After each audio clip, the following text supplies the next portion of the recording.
బతికున్నప్పుడు వేల కిలోమీటర్లు తిరిగినా కొన్ని ఆశ్రమాలు మాత్రం చచ్చిన తర్వాత మాత్రమే కనిపిస్తాయట.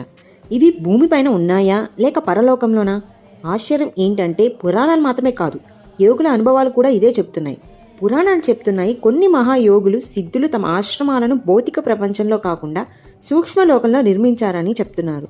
ఈ స్థలాలు కేవలం మానసిక దేహం విడిచినప్పుడు, ఆత్మ సాక్షాత్కార స్థితిలో లేదా మహాయోగులు మరణ భవన్లో ఉన్నప్పుడు మాత్రమే కనిపిస్తాయంట.